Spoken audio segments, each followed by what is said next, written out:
Hi, everyone, and a huge welcome to the first show of 2023 here on InfoSec Live of the CISO Experience, where we get to engage with and learn from our industry's leaders in a live setting with real, open, and honest conversations. And today we have 2 live events with 3 amazing guests, with another 4 shows this week alone. And for those that are new to the channel, my name's Simon Linstead. I'm the founder of the InfoSec Live community and also your host for this series. And sharing stories and best practice over the last few months has led to 30,000 views and 6,500 hours of our content now being viewed on YouTube by you, our amazing subscribers. So a huge thank you for your engagement. And if you'd like to support the wider InfoSec Live community, or indeed buy me a cheeky coffee, we do have a few ways that you can show your appreciation. First up, the ability to purchase super stickers in the YouTube chat if you want your question bumped up to the top, and 3 tiers of membership allowing you to show your support in any way that you can. But whether you join or not, being here and engaging with our content is what really matters. And if you're watching this live, please do like and subscribe. We want to make these events as interactive as possible, and make sure you drop any questions you might have in the chat. And if you're watching on replay, please still drop those questions in, and I'll make sure I ask them on the next show, as it's you, our audience, who make these events so special. Before we go on, I have got a little bit of exciting news to tell all of you viewers today. The CISO Experience is kicking off its UK and United States tour in February this year, with multiple locations across both countries, with an exciting series of events aimed at bringing our leadership together in a relaxed and informal setting, with a focus on networking and knowledge sharing, not product pitches. So if you're interested in finding out more about attending or even sponsoring these events, please do reach out today. Get my words out, Simon. Please do reach out to me today through the InfoSec Live community. Slow down, might be able to take a breath and actually not trip over my words. So before we bring our guests on today, I want to take a moment to thank our amazing show sponsor for helping us grow and provide even more free and engaging content to the community. For us, sponsorship is about partnering with the right organizations, especially in a very saturated vendor marketplace. And No Name Security are the only company out there taking a complete proactive approach to API security, working with 20% of the Fortune 500 and covering the entire API security scope across 3 pillars: posture management, runtime security, and API testing. They're backed by leading venture capital firms and have raised $220 million, achieving unicorn status just 1 year out of stealth. And I think we'll all agree that really is some achievement. They're privately held, remote first, with headquarters in Silicon Valley and offices in Tel Aviv and Amsterdam. Link to find out more about our sponsor and how they can help your organization is in the description of this event below. And also, if you're looking for work, make sure you check out their career page too, as I know that they're hiring at the moment. So the main event. Now, time to get excited. We've got 2 amazing guests on the show today. We've got Linda Rust and Mike Warner. Linda Rust has a track record of many successful cybersecurity projects that cap a career of mission-critical projects, which required both technical skill and business savvy. Clients praising her deep insight, flexible strategy, tact, and skill in working line employees all the way through to the C-suite, while smoothing the way for new habits that mean real change for an organization and its culture.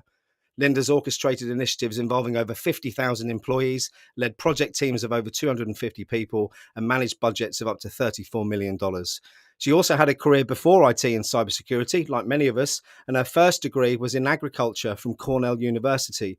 She's first author on several published papers in the top plant disease research journal globally, and was halfway into a Ph.D. program in that field before switching to a degree in computer engineering. Mike Warner, as Vice President and CISO at Oshkosh Corporation for 12 years, Mike engineered, evolved, and sustained the award-winning cybersecurity program for this specialty vehicle innovator and Fortune 500 critical infrastructure enterprise, which has $8 billion in revenue, 150 global locations, and 15,000 team members. And having started from Greenfield, the security program matured under his leadership until, at the time of his departure, it was ranked in the top 10% worldwide. And Mike's led teams of up to 230 people, managed budgets of up to $55 million. I can only imagine the stress that you've been under there, Mike. And as a graduate of the United States Naval Academy, Mike's a licensed professional engineer in engineering, and as an officer in the US Navy, he served on both surface warships and submarines. So like many in the InfoSec Live audience today, Mike came to IT and cybersecurity from another career. I'm super excited for this one, folks. Make sure you get any questions ready for the Ask Me Anything. And if I can find the right video to play, I'm now going to bring them on.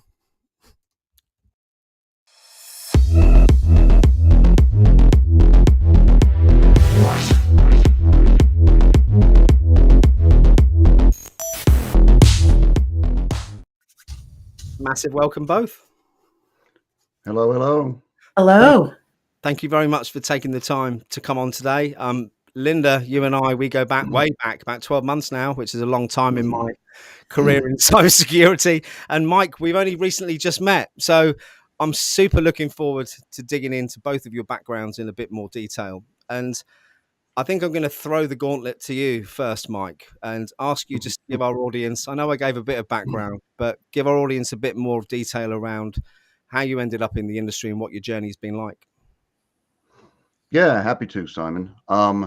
So I'll start off back, after I got out of the Navy, and I actually went to work for International Paper. They had some mills down in southern Georgia in the United States, and when I was there, I was actually doing things mechanical and maintenance engineering within the plants.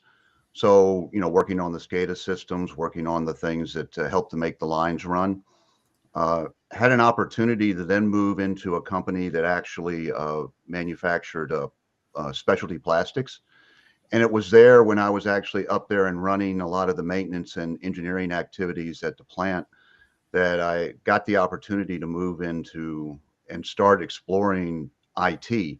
That was back at the point in time when IT was just moving from the network side of the house. I'm going to really date myself here, from token ring networks to Ethernet.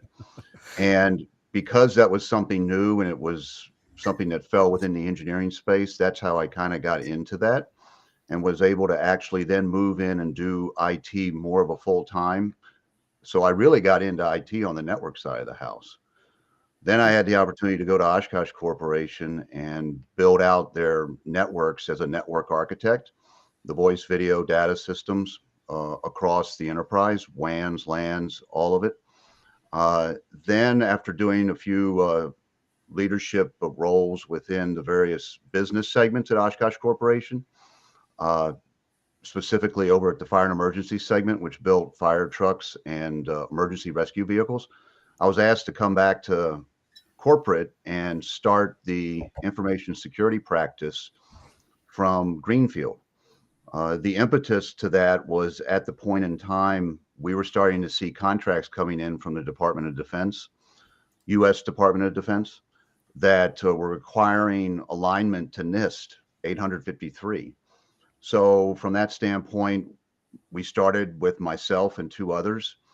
And over the next 12 years, we had about three major strategy shifts. And we matured, grew, sustained, and maintained the program up to about 40 people and a budget of about $12 million just within Wow. cybersecurity. I'm going to have to jump into the audience for a second because we want to keep the audience engaged in this. And also, we've had a very insightful question from Greg there, Mike, that you might want to answer. Where did you take that background picture? Oh, he likes it. That's a true high He does. definition Yeah. picture right there. Mm-hmm. It's nice. It's nice. I want to take a step back before we come over to you, Linda, and talk about your time as an officer, because one, I'm interested in the warships and submarine comment that you had in your profile earlier. But what I really want to talk about is how you've managed to relate the skills that you learned there to what you're doing now. I would say um, there's probably two things that factor into that. And this can apply to, in any profession that you're in, not just cybersecurity. But the first thing, first and foremost, my days back at the academy and such, it was, you really got an appreciation for this fundamental tenet. People want to know that you care before they care what you know. Yeah, love And that. if you keep that in line and you keep that in the back of your mind always, and the fact that people will always start out from a good point, then I think that you can always end up in a good point and work towards win-win situations. The second piece that I think is really valuable for people starting off in the cybersecurity profession, and even those that are in the cybersecurity profession, I had thousands of these conversations with people. Um, there comes a point in time in your career where you will have to make a choice. You can either stay an individual contributor or you move into management. Yeah, If you make the choice to move into management, the thing you have to realize is everything that the majority of the things that made you successful as an individual contributor, the time on the keyboard, understanding the technology in depth, those are things that you're going to have to transition over and let other people do it, because you will become, in management and leadership, the keeper of the what, not the master of the how. Let's keep on that for a moment, because I think for anyone that's quite a difficult thing to let go of. Hmm. Sometimes it's the comfort of the known, isn't it? It's what you're used to. Right. Before, sorry, Linda, I will come to you in a moment. I just want to dig in, dig into this question a bit more. What can help people make that jump? So there's a lot of people in the industry now. We've got a massive gap. This is my opinion. The skills gap is in the leadership space rather than the breaking in space. Is my opinion from people that I've spoken to. In that there's not enough leadership management type people Hmm. doing the role, but there's lots of people who have got the kind of tech history Hmm. background, hands-on background. What can they do differently, or what can they do to help themselves with that transition? Well, I'll take that a step back, Simon. Please. I think what you need to do personally is you really need to assess and take a look at yourself and say, can I do that? Am Yeah. I willing to do that? Become the keeper of the what, not the master of the how.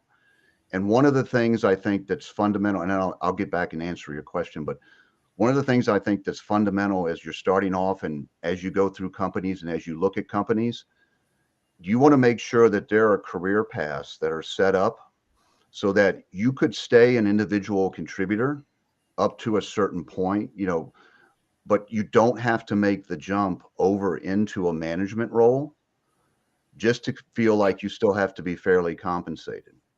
Yeah. So, one of the things we did early on was we established, a career ladder that would allow us to progress up as an individual contributor all the way up to a senior architect. Because there are individuals that really do well but then they get put over into a manager role because they feel Yeah. like they need to still be compensated, and they can't let it go. And what ends up happening is they become micromanagers, Yeah. and they're not happy and their team's not happy. So first and foremost, take a look at your situation, and whatever company you may be working at or whatever company you may be looking at, make sure you explore that and make sure that those career paths do exist for you. Now, if you want to move over and that's what you want to do and do the management and leadership component of it, I think you really have got to trust. That's the first and fundamental component. Your people, you have to take care of your people, and you have to be willing to, if your people do well, they get the credit, they get the praise. If your people, for through no fault of their own, actually, mistakes always happen. Of Well, course. those are the things that you have to be willing to say, that's mine and I Yeah. own that. Take ownership of it. And what I love the way you answered that question was that you dragged it back a step first and ask yourself the question, do you want it? And not only have I skills to do that, do I want that job? Because again, if you enjoy having your hands on a keyboard and you enjoy that more than you do dealing with people, dealing with the C-suite, one could argue that perhaps being a CISO or being a leader isn't the right path for some people. And back to what you said again about then looking for those different movements where you can then look to progress your career. It's maybe then identifying the career paths that you can increase your salary with and increase your value without taking on those leadership positions. But Mike, thank you very much. Linda, I feel Mhm. really bad for keeping you there now for like 17 minutes. So Mike, I will come back to you, but Linda, hello, firstly. Hello. Mm. So listen, don't feel bad. Simon, part of why Mike and I have had such a successful collaboration over 10 years is that from the very first conversation, when I first interviewed him for the possibility that I might be joining this extraordinary project he had set up, I have been able to recognize the strength of Mike's leadership and the focus of that he has on truly getting results and not just giving it lip service. Yeah. I've been able to recognize that because I have seen it done less well elsewhere. I have worked with many leaders in very large, powerful organizations. I mean, if you look at our website at some of the organizations that I have had the privilege to serve, Yeah. there's some big brands on there. And And yet, I mean, I have so thoroughly enjoyed working with Mike over 10 years because he consistently amazes me at his strength. And the other thing is he and I keep, we come to new situations and again and again, we see it the same way, right? We're like, oh yeah, no, we have the same interpretation. We see the same path ahead, and so now we can go and we can support each other. So I don't think, I will also say this, whereas I've been independent for a very long time, Mike's been inside of Oshkosh, and he has truly been the servant leader, and he's kept a really low profile. You and I have talked before. This is really, I think Mike, this is your first public webinar, at least in a long time, isn't it? I'm honored, Mike. Thank you very much. It's it's not always comfortable. Not everyone likes coming on and doing things like this. So I greatly appreciate the fact you've taken the time out and chose me as the first one, Mike. Thank you. No, thanks. I appreciate the opportunity. Really do. Thank you. Sorry, Linda. But your first question, Simon, was about the Naval Academy. I mean, I see Mike's leadership, and I'm absolutely convinced. Like when he said, the keeper of the what, not the master of the how. I have heard that many times, and always in the perfect time in the right context. It's how Mike is. It's like he has so much of this wisdom in his body. And I'm fairly sure that a good chunk of that traces back to the Naval Academy. But of course, Mike is also a self-aware individual. And so some of it comes from just, I think you're right. I mean, it's definitely, personality, who you are, life experiences. But for me, the amount of leaders I've spoken to with military background who seem to have the motivation side, the team building side, that I don't know if it all relates back to that, but there's definitely a correlation there without a doubt. So Linda, stop blowing smoke up Mike's derriere now. You'll make him embarrassed and blush. And I want to talk about you for a bit. So talk to me about your journey. I mean, I mentioned bits about your pivoted careers and what's been your passion? What do you love doing? And tell me what you're doing now. Right. Yeah, well, so the whole part about, being in agriculture and stuff, I usually don't bring that up in the context of a technical background, in this technology because it's not relevant. But it's very relevant for the InfoSec Live community, of course, which I'm a part of. Well, when I graduated with my computer engineering degree, I actually started in CAD/CAM and was on the leading edge of what ultimately became the product lifecycle management, or PLM segment. That didn't even exist when I first entered the workplace. But so I came out of school with a computer engineering degree, and the first thing that my employer taught me was what it means to produce, to do discrete manufacturing. Discrete manufacturing. And so they taught me to be a manufacturing engineer, even though that wasn't my training. And I proceeded to spend the first 10 or so years of my career supporting that kind of an environment, which is part of the overlap then when, Mike and I are working in a manufacturing environment. Over the course of my career, I've also worked in financial environments, a little bit of healthcare, but really it's been manufacturing, finance, and then other, a long list of other. and the differences between working with those regulated firms to the ones that aren't regulated? Well, and there are different regulations. I mean, there are different cultures, different size organizations. There were many differences. I mean, when I got into project management, program management very early on, and ultimately found that mission critical projects were where I was just called to doing mission critical projects, because when it's mission critical, everybody's focused, everybody's aligned. There's not a whole lot of nonsense, and it's like we have a goal and it is mission critical, and we don't even have to say that. It's just So instead of fighting for budget, frequently I've been in situations where they're like, do you need more money? Do you need more people? And I'm like, that's when we get into the situations where, 9 women in 1 month is not the equation, right? There are certain things, it's more people aren't going to help right now. Yeah. But explaining that to them when they're desperate, the executives at that point can be desperate to please just take us out of this pain. Yeah. crisis management situations, many of that.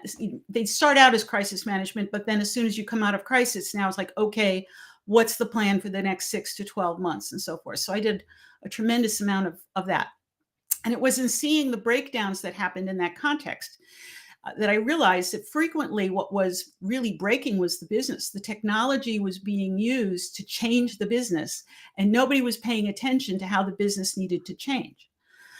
So I went and got myself trained on that Can you give me stuff. an example of that Um, without well, broaching client confidentiality? That is. yeah, no, I think I'd love to just say, so that's really how Mike and I came to work together. Was he had recognized that he needed some support, that the projects would be easier if he had some support in that realm. And so, a really good example was when Oshkosh introduced data marking, a data classification and data marking in their organization. And the first thing we needed to do was talk about that as a change to the business. Our chief sponsor was the general counsel, and we worked with him very closely to develop the plan that was acceptable to the CEO and all their direct reports. And that was the foundation, which then allowed the technical project rollout and the involvement of, I think at the time, Mike, Oshkosh had 12,000 employees. Wow. Yeah. You seem so calm and collected. Mike's the most calm and collected man I've ever met. Were you this calm and collected when you were working for Oshkosh, or is this a post-Oshkosh calm, Mike? I think it's all it's all about perspective. And I'd have to say that, coming into any particular role, there's always going to be stress. There's always going to be things that are going to, make you feel like, you got pressure and you need to perform and stuff. But I think in reality, if you come back and you take a look at some of your prior experiences, and that's what I've always tried to ground myself with. I mean, there were times back in the Navy where literally it was life and death situations that we were facing. So, if you look at the Grim Reaper in the face, 2 or 3 times, yeah, you can kind of cement that as a point that things aren't as bad. Helps you contextualize situations. Yeah. I mean, I haven't served in the military, but I have faced the Grim Reaper on about 4 occasions in my 48 years. Mm-hmm. And it does really, really put things in perspective. Not that I'm recommending that as a motivational technique. No, please don't. Just clarify that. But I think it comes back to the old adage. I mean, there are always people that are having a rougher time than you, and there are always people having doing better than you. So if you just look at it that way and contextualize it, then I think that you can remain, fairly steady and calm, and as things progress. And I think the other word there, or maybe you didn't use the word, but I'm going to interpret it that you meant the word, is empathy. Yes. The ability to be empathetic is something that isn't prevalent across all leadership, perhaps not all the leadership I've met anyway. But Linda, any comments around the importance of empathy, especially when dealing with the board? And GB, or I will come back to your questions in a moment, by the way, on the chat. Absolutely. I mean, to say to the board, actually, I'm gonna go technical instead of go to the board on you. Okay. Okay. Yeah. Because that'll go like that, don't it? Yeah. Well, because I think that your audience might relate to this. One of the first infrastructure projects I ever had was there was a very large network system that was connecting 3 buildings on a corporate campus, and I was probably about a week, maybe 2 weeks into my first consulting with this organization. And it was the network condition was so bad that it was disrupting business very significantly. And there were vice presidents and all the different business units, and they were sending, I call them email hand grenades. Those I've had a few of those. Yeah. And so there was a lot of that going on. And the vice president of infrastructure called me into his office, and he said, "Linda, I'm going to build a rocket, and I'm going to sit you on top of it, and we're going to see how well you steer." Long story short, he put together an A team of all of the top talent to troubleshoot this network. And of course, it had to be done at night when there was minimal traffic on the network and minimal business trying to occur. So I went in there at midnight with a team that none of them knew me. And they were all like, and you're not technical, and what the hell are you, you're not as technical as we are. So what the hell are you doing here? And they kind of put up with me all night. Fortunately, the lead architect kind of understood that he needed to feed me enough information to keep the executives off of his back. Yeah. So I was with them all night long, and the chief architect would brief me every so often as to what was going on. And then we finally got to a stabilized point, and we had accomplished the technical goal, and the team left, the technical guys left, and I stayed for another hour and a half and wrote a summary email to all of the executives, not only my boss in IT, but also all the stakeholders in the business. Yeah. And I, started with the business context and explained, what the impact had been and what we had learned and how that would fix it to what level of stabilization. The all important framing part of the conversation. All that stuff, right? But it wasn't even just the project management aspect of it. It was also all the business implications, right? Because this was really disrupting the business and was causing a tremendous amount of pain. And so, from that point on, that just sort of set the whole next phase of my career, was when people realized, hey, a bunch of brilliant work can happen at the technical level, but if we don't translate that to what the business leaders are concerned about, our work is worth a lot less. Absolutely. So if we only focus on the tech, it creates, and sometimes it creates more problems than it solves, frankly. Oh, absolutely. Sorry, I was trying to do two things at once then, which I clearly can't do. I was trying to listen to you and check the chat. I should just learn to wait until people have finished speaking. But no, thank you. Thank you, Linda. GBR, I'm trying to find your question, is why I'm sort of randomly looking through here. I found the background picture question. I'm on Chimeria. Bear with me. We're getting there in a sec. First of all, GBR said, Linda, I really like the cybersecurity is like securing your car analogy. I like that too. And then the next one is, I found that trying to identify and set up a method to track assets was the most difficult thing to get a buy-off from stakeholders. Arguments on who owned the responsibility. He goes on to say, his question is, how can the objections be successfully broached? And to clarify, he was an internal auditor for the organization, which by the looks of it was pretty big. So I'll pass that over to you, Mike. Let me unmute.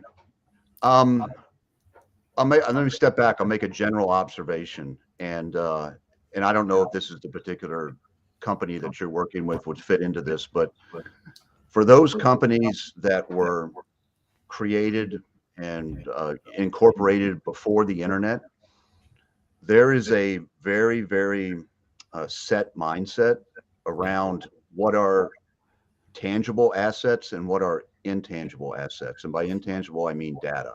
Yeah. So for those companies that were actually created before the internet, it's a very prevalent mindset that they're tangible assets, the physical plants, the facilities that they own, the facilities that they run. There's much more defined responsibility about that. And I've had many conversations with my peers over the last 12 years about this. But when you start dealing with data, those companies, it's a little bit harder to wrap their head around who's responsible for what, and who owns what, because it can actually get not only siloed functionally between HR, finance, but then you start adding in the various business segments and business divisions, especially in larger companies, and it starts to look like a picket fence with slats and rails, and the responsibility falls in between in the middle. So one of the things that Linda and I did early on when we were forming and building out the cybersecurity practice back at Oshkosh, we made a concerted effort to clearly define data ownership, but it was at the executive level and it was at the functional level. So for an example, the vice president of engineering owned the engineering data across all the business segments. Yeah. Because if you don't do it that way, and same thing with HR, the chief HR officer owned all the data. If you don't do it that way, then you don't have one person that you can go to. It's back to your previous comment on ownership, isn't it? Mm-hmm. Yeah. Right. So it getting that alignment at that level then allows you to actually say, okay, let's classify the data and say what's really important. Let's talk about examples of like what's an important thing for a CFO. So what would you consider to be, highly classified? Well, it would probably be something like a Security and Exchange Commission, 10K form in draft, right? But then what would be something that considered public information would be something like after you submitted the 10K and it's in the public, then I would consider that general public information. And what that does is by having those conversations with them around the actual things that they work with every day and the documents that they work with, and this is how I'm getting to the answer to your question, then once you understand that, then you can step that back into the assets that actually contain those documents or generate those documents. So you tie that asset So to it's the business. the other way round to a traditional approach then. Correct. Yeah. Tied to what they use the assets for and what they generate them to, because that's the business output. Then you can have those discussions around what is output, and then you can have a better idea of how you classify that financial system versus this, internal HR training system. Yeah. That may be hosted on a particular Linux server within your environment. I love that, and thank you for that answer. I'll just jump back in the comments quickly.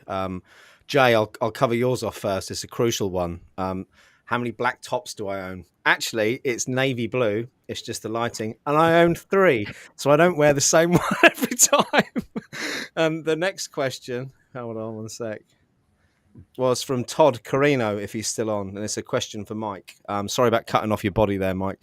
When presenting to the board of directors, what questions have caught you flat-footed, and how did you respond? And also, how did you learn from that experience? Great questions, Todd. Thank you. I would probably have to go back to, in the beginning when we started to do a lot of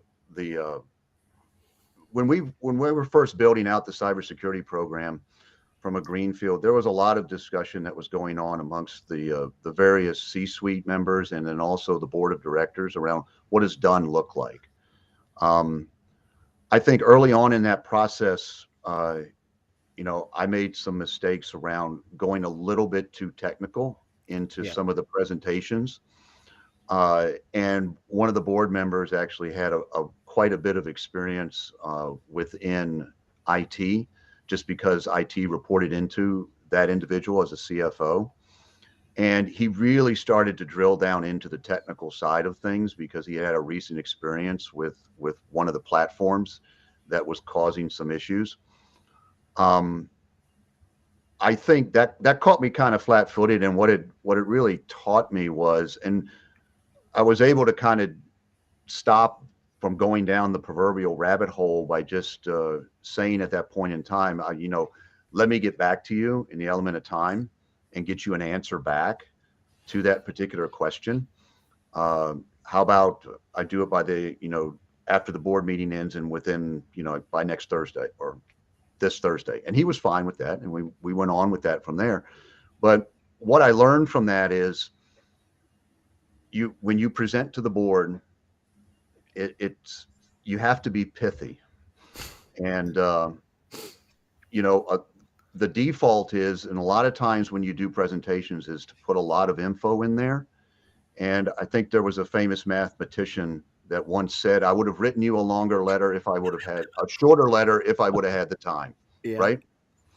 And presenting to the board and presenting to the C-suite, it consumes a lot of time. And the reason for that is that you will basically start with what I would like to call the kitchen sink and, everything that you would want to get across. And then what I have found to be very successful is you have to pare that back. So you'll go through 10, 20, 30 different iterations just to get it down into that very pithy format, so that when you go into the board, you're giving them a very concise overview of what the landscape is, what are you doing, to, what's your response and what do you see coming up in the future? And then you really center that on one thing only, which is risk. Because at the board level, that's all they're concerned about is risk. Yeah. They're not concerned about the technology. They're not concerned about your budget. They're not concerned about your resources. That's all why they hired you, right? Is to manage those things. But they are concerned about risk. So that's the language that they want to hear from. And again, after spending 20 years dealing with financial risk terminology and dealing with finance directors talking about risk, the terminology is different, and I think it can get lost in translation sometimes between some leaders. And I want to go back to something you said there. And again, I'm putting words in your mouth, but I heard drinking from the fire hose is what I heard. Yep. And I was speaking, it's funny how my mind works, Mike, honestly. I was speaking to a good friend of mine who's based in Germany. I won't mention his name, but he started a new job yesterday as a security leader at a fairly big organization. And we were chatting last night, and he was in pieces. He just had all this stuff thrown at him through, 8 hours worth of board meetings with different stakeholders and directors. And he was struggling to prioritize and deal with that. How did you deal with that? Or how would you deal with that? Well, I think, first and foremost, it sounds like he's in what I call, and you're right, it's drinking from a fire hose. So, first and foremost, whenever you take over a new job, whether it's a CISO or a director or a manager, I mean, people will give you time. You've probably got 4 to 6 months to be able to get the lay of the land and figure things out.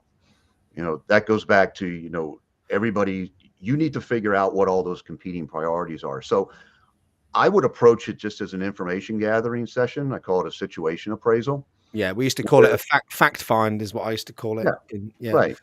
So gather up everything that you can, talk to all the various stakeholders, record, clarify. Then what I would do as a second step is, after you've talked to all the various stakeholders, whether they're above you, your peers, and then even those that report to you, you have to get their inputs. Coalesce all that together and look for common threads. Yeah. And then there may be something that hits 4 or 5 of them at the same time. And you can say, okay, I've heard these people talk about this, but you break it up into three layers. You've got your executive layer, those you report up to and out to. You've got your peer layer, and then you've got your direct reports, those people who you are leading. If you do that exercise and you get all their concerns and you listen to them and you understand where they're at, involvement equals buy-in, right? Yeah. They now all feel like they're involved and they've had a voice. Then what you can do is, after you do all that ticking and tying and you pull it all together, then you go back to them all and you validate what you've got and the priorities that you see that exist. And then from that point, you can build and if there's any discrepancies that are out there, then I think that's worth a deeper dive. But you can pull those out one by one and have those conversations with those various stakeholders, and then come to some agreement and alignment, like, okay, here's the big picture. These are the top 3 things that I think we need to work on. And I love the fact that you've identified, areas where you can cover off multiple of those at once. And going back to, I can't remember what you called it now because my memory's awful. I called it fact finding. I want to talk about situation appraisal. I call it situation. So when you go through the situation appraisal, do you focus on obtaining soft and hard facts from the employees? And if you do, how important is that? Yes, I think absolutely. You have to cover down on both of those, because it's not just about the technology. There may be individuals that have had a bad experience prior to with a particular group, or or a particular individual that may no longer be with the company or still is with the company. And those types of things can really derail even the best laid plan, right? Yeah. Because no plan survives first contact with reality. Correct. Regardless. But if you don't cover down on, those intangibles, shall we say, those, feelings where people are at, and acknowledge them, then that's going to be an impediment for you going forward, because people may view you as nothing more than just the same thing, because the only experience that they ever had was with something that they had a bad experience with. Yeah, I completely agree. Thank you very much for that as well. And when you dig around in soft facts, you're normally talking to people about things that they either have a passion about or an interest in, which Right. helps again with that rapport building with the team, I'd argue, and demonstrating that empathy to them. We've got so many questions in the chat. I'm going to jump in. I think actually this is one of the most well attended live streams I've ever done. So you've definitely been a crowd drawer, you two, today. So thank you so much for that. The first one, I've got to give Greg some kudos for this. Where is it? It's not a question. It's a dad joke. So we'll bring it up. Can you find the owner for this breach? No, they ran somewhere. Cyber dad joke. Thank you, Greg. Much appreciated. And Greg has got a question as well. So many critical skill sets in cybersecurity. In your opinions, and I'm going to come to you first, Linda, because I feel like I've totally neglected you the last 10 minutes. Where is the biggest gap, in your opinion, and where is the biggest need now and in the future? Good question, Greg. Well, and it is a great question, and there are so many skill sets, and so to me there are at least two dimensions to this. One is again the technical dimension, and as you so often say, Simon, the soft skills, right? As Mike was sharing some of the feedback he'd gotten from peers with me, one of the things that someone said to Mike is that he is different from his peers because he's so very, very strong at managing up and out. And his peer went on to say, and that is in contrast to most of us, most CISOs, who manage down and in. Yeah. And, we stay in our comfort zone. We came to this job with a technical background, right? Mike's an engineer. I'm an engineer. We come to this with a technical background, and we only manage up and out to those business types who speak that other language as much as we absolutely have to. One second. Now, we have spoken about managing up and out on a couple of occasions. For those that don't understand that terminology, could you just clarify what you mean by that, Linda? So that's about, before I heard the managing up and out from Mike's peer, it was, I call it selling up. Mike said you'd work with, you have not only your supervisor, Mike reported to the CIO, or at times he reported to the CFO. So you have that individual, but then you have their peers, and they own in cybersecurity in particular. Those are your asset owners. These are individuals that you really have to involve and engage in your risk management strategies. And so how do you communicate with them and work with them, even though they are, they're above you? And again, how do you work with your peers? It's not just the above you thing either, is it? It's the fact that we're really good at getting on with people who are like us, right? We naturally build up relationships with people similar to us. You look at your family, you look at the people you surround yourself with. There's lots of common interests. There's lots of common goals. But when it comes to dealing with anyone outside of that arena, it is a different skill set, Linda, completely. And I think being able to actively listen, hold a dialogue rather than a conversation, which tends to be mostly one-sided with people waiting for the other person to stop talking so they can get their point across. They are crucial skills, I think, in any industry. And as Mike alluded to earlier, and I alluded to earlier, that transition from hands-on technical roles to the one of leadership is a massive jump if you haven't, had any practice in those areas before. However, you can learn them, and you might not ever be the best in the world at them, but it's like anything with practice, small steps and time, and you can use your family and friends to practice these things on. I mean, like active dialogue, for example. Be aware of the conversations you're having with people, body language, mirroring, all these different things that I suppose after 30 years in sales you sort of do without knowing. But I can only do it because I've learned it, and practiced over time. So I think if your answer was soft skills, Linda, I'm completely with you on that 100%. Mike, any thoughts on that from you with regards to the skills required for the industry? So I'll go back to one of the statements I made in the beginning when we first started off, Simon. I think if you carry forth the mantra that the people want to know that you care before they care what you know, and you look at that as you manage up and out and you manage down and in, most of the time you'll come into a situation and you have a particular thing that you want to do or you want to accomplish, right? But the other person if you put yourself in their shoes, they also have the same things. So what that leads to is you've got competing priorities. But if you try to spend the time, and this is especially important with the up and out, understanding what else is going on with your peers and what else is going on with, you know, the C-suite and those above you, you can meet them where they're at, and it can help you draw the connection between what you might need to get done and what they might need to get done, and work towards that win-win situation. But it requires time with that, and that's the one thing that there's a lot of pressure on with everybody, right?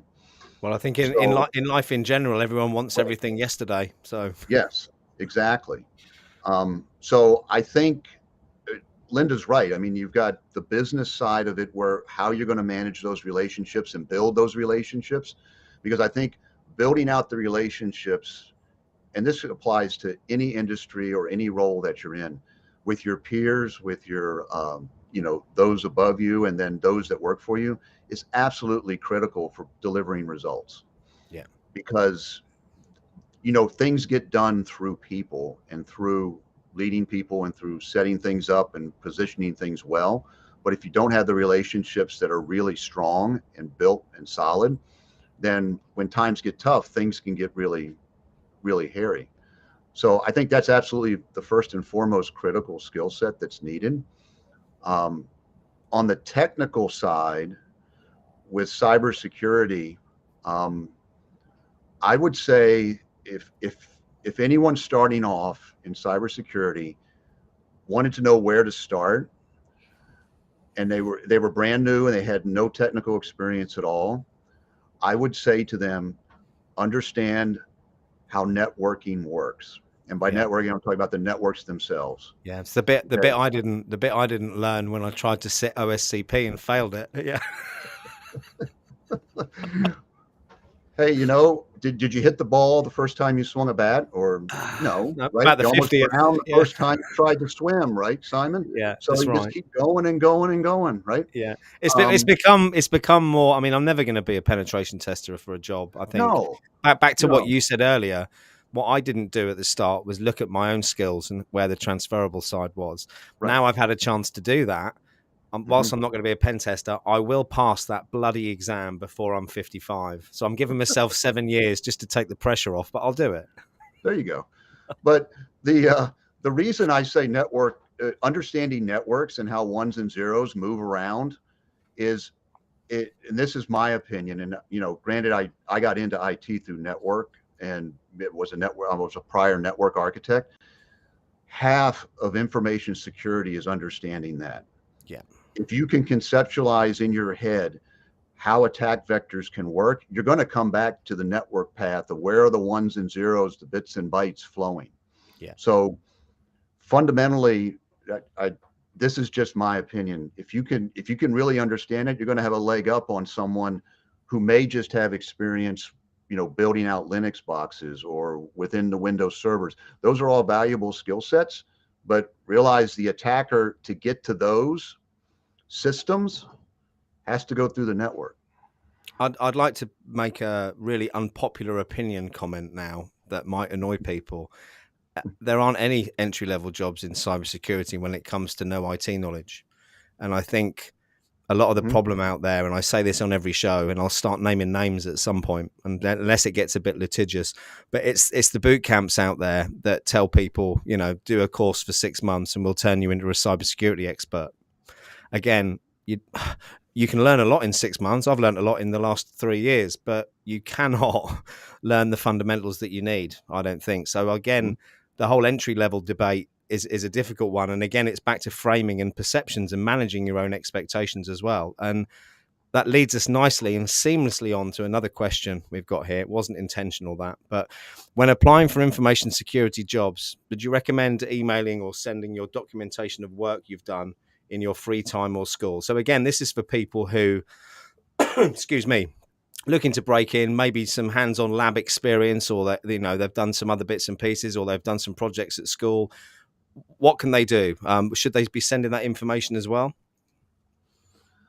I think that's part of what you do. is to, show the experience and breadth that you have. But to be quite honest, everyone's overloaded. And if you just email it to somebody without having that contact, yeah, then it's probably going to get lost.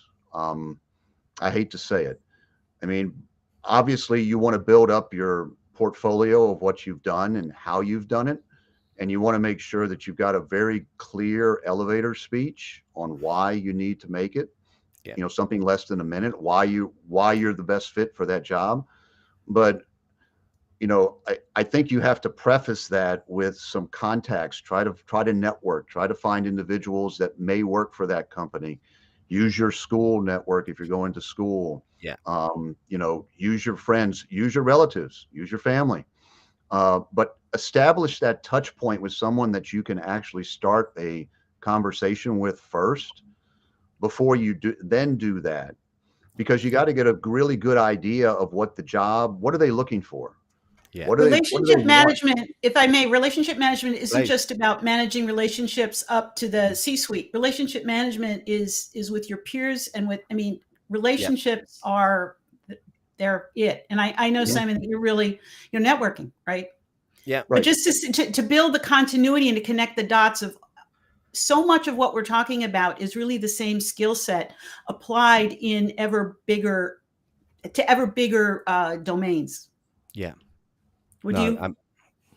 So I'll bring this up. There's another thing you can think about. I've always had the mantra of, and this is for people coming in that don't have a lot of experience, and even it falls over for those with a lot of experience. I like to hire attitude over aptitude. Now, why is that? Because if someone has a really good attitude, you can teach them because they're ready to learn. You can have really smart people that have a high degree of aptitude that are just, they're not easy people, right? So if you're starting off, that was very delicately put, Mike. Well done. So I think that if you're starting off, one of the things, and I'll go back to my academy days. When we were freshmen, we were called plebes, and I think there still are. One of the first things they gave us on our first day there, in addition to just a whole bunch of clothes and uniforms and everything else, and a little book of everything we had to memorize, was a piece of paper, and it was on one page, and it was called Message to Garcia. So if you haven't heard about that, Google it. I need to Google it. And take to heart what that actually means. It was an article written back in 1899, right before the Spanish-American War. And it's amazing that even when I read it back in the 80s, 1980s, it still rings true today. And this is like 130 years old. So, but if you take that to heart and what that at its core means, that gets to the point of what I'm talking about with having a really good attitude and standing out amongst others. Yeah. So it's getting those differentiators, isn't it? So you do stand out above others. But I think going back to your previous point, it is about building those relationships, Linda and Mike. I think 70% of jobs are filled, I would say, off people who know people and people's network before they get advertised on job boards. So I think that's another strong message. And Stephen, thanks for jumping in, by the way. I haven't seen you on one of these streams before. I'm honored that you jump in for a chat today. And I completely take on board your point, actually, back to, where are we? Get me back to the message. We were talking about the lack of technical knowledge breaking in. But Stephen's made a good point. Where is it? Here. Oh, I see that. Yep. Yeah, there are only a few technical entry-level jobs without a technical 4-year degree. However, there are many non-technical entry-level jobs in cyber, like SDR or paralegal at a cyber vendor. Completely agree. And I'll throw that back to you again quickly because I love a debate. As an SDR, I think the more technical knowledge and understanding you have of the industry, the better you're going to be at that job, would be my argument. I think, of course, you can do it without that technical knowledge and experience, but some of the best salespeople I've spoken to within the industry know their onions, as we say here in the UK, which I think, do we say that or did I make it up? I'm not sure. But it translates better when they're speaking to potential customers, that they actually know a little bit about what they're talking about, which I think helps. Mm-hmm. Mm-hmm. We're nearly out of time, but we've still got some more questions. So if you two are okay to hang on for another 3 or 4 minutes, I'm going to go back and get these Oh, ones answered, absolutely. if that's okay with you. Yeah, absolutely. Okay. Right. Next one. Valentina, nice to see you, my friend. So let me frame this. So we've got 6 scholarship cohort members in the InfoSec Live community at the moment, where we are funding exams for them and building out career pathways for them. Big part of what we've done, which you'll love, Mike, is we haven't even looked at exams or career pathways in the first few Good. weeks, because we've been doing self-discovery first. So we've been looking at previous experience. We've been looking at how we can relate that. We've then spent some time. I've had some CISOs come in to talk about what they look for when they recruit, what their day job is. We've got some red and blue teamers coming in over the next couple of weeks to go through what they do. We've then got some GRC people coming in to talk about that. And Valentina said, please, will you come in and do a session with the students? We'd love to have you. So I thought I'd put that up on the screen so neither of you can back out and say no. And I can I can get you to come in. It would be amazing if you could spare half an hour one Friday or Saturday just to pop in and have a chat with the cohort, because it's events like this and the knowledge sharing that's really, really helping. I think out of the 6 of them, I think half of you have already changed your mind from being pen testers that you want to do something else. And again, if I just, this is about learning from mistakes, right? Learning from my mistakes where I didn't do the self-discovery first. So if you'd come in on that, that would be amazing. Next question from Greg. Thanks again, Greg. Also, your longevity with one company is impressive and rare. Completely agree with that. What do you think when you see a resume that has 4 projects with 4 firms over 3.5 years? I would say that, you'd have to take it in context. I mean, if the individual was doing 4 projects and they were, they had a start and an end date, and, they were in like a consulting type of role, well, then that's perfectly understandable. Or if they were a 1099, person and they were just, going from gig to gig, that's perfectly fine. If an individual was working at a company and they hopped from company to company to company every year or so, I mean, does it disqualify them right away? No. Is it something that you would definitely question within an interview? Yes, because there might be extenuating circumstances, right? The individual may have had some personal things going on that caused them to have to move from company A to company B to company C. It's taking the time, though, Mike, to put yourself in their shoes and understand the situation, isn't it? And again, if you're a contractor, that I would suggest that that's perfectly normal for you to have that on your resume. Absolutely. But I think the point is though, Greg, if it's a candidate who's job hopped like 8 times in 2 years for no valid reason, then I'd probably be quite wary personally. I don't know about you two. That's a little extreme. Yes. Yeah, a little extreme, but you do see it. And I think again though, it's context, isn't it? And I look at my personal situation. If I'd have been employed the last 4 months, I probably would have lost my job, because I've had to take so much time off to help with my mum's house clearance and all the family stuff's that most important, which is another reason why I'm unemployable and like to work for myself, I think.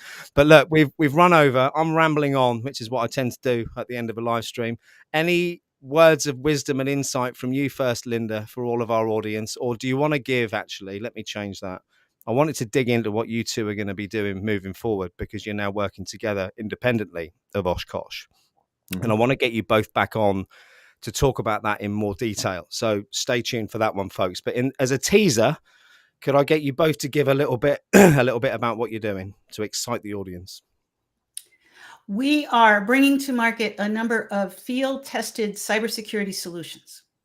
So, based on things that experiences and lessons learned, that we've in our body of work over 10 years, we've kind of sat back and said, okay, given everything we've done, what parts of this might others use? So we've organized them as a CISO toolkit and a CXO toolkit. And we're really excited about hopefully making the journey easier for others if they avail themselves of the things we've already learned. And Mike, from your perspective, so having that longevity at Oshkosh, Excited? Nervous? What's the feeling about going out on your world?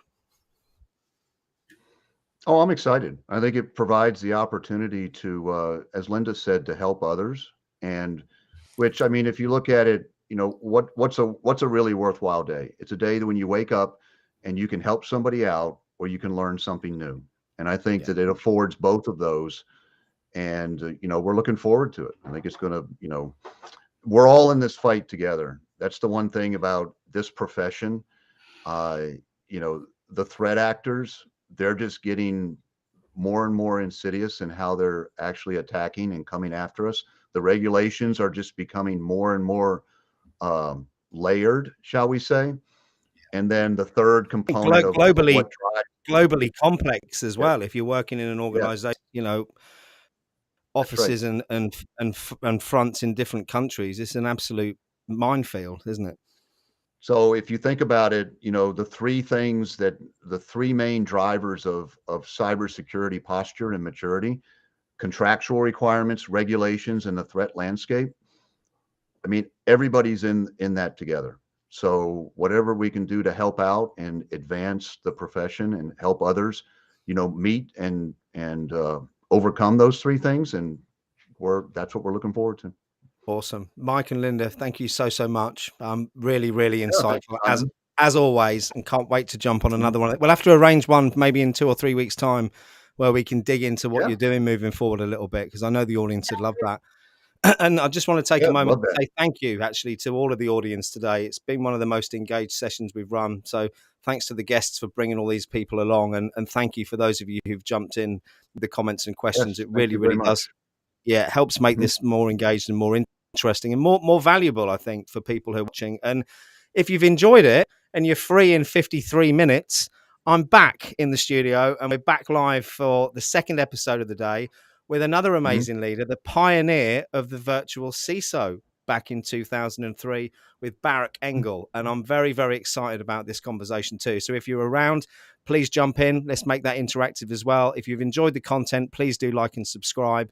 And for those of you who are interested in attending a real life CISO experience, we have got dates in the UK. We're kicking off in Cambridge on February the 23rd.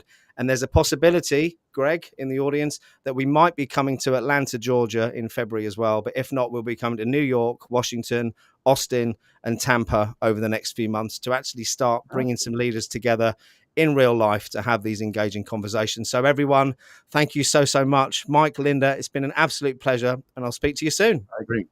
Thank you. Thanks, Simon. Everybody take care. Thank you.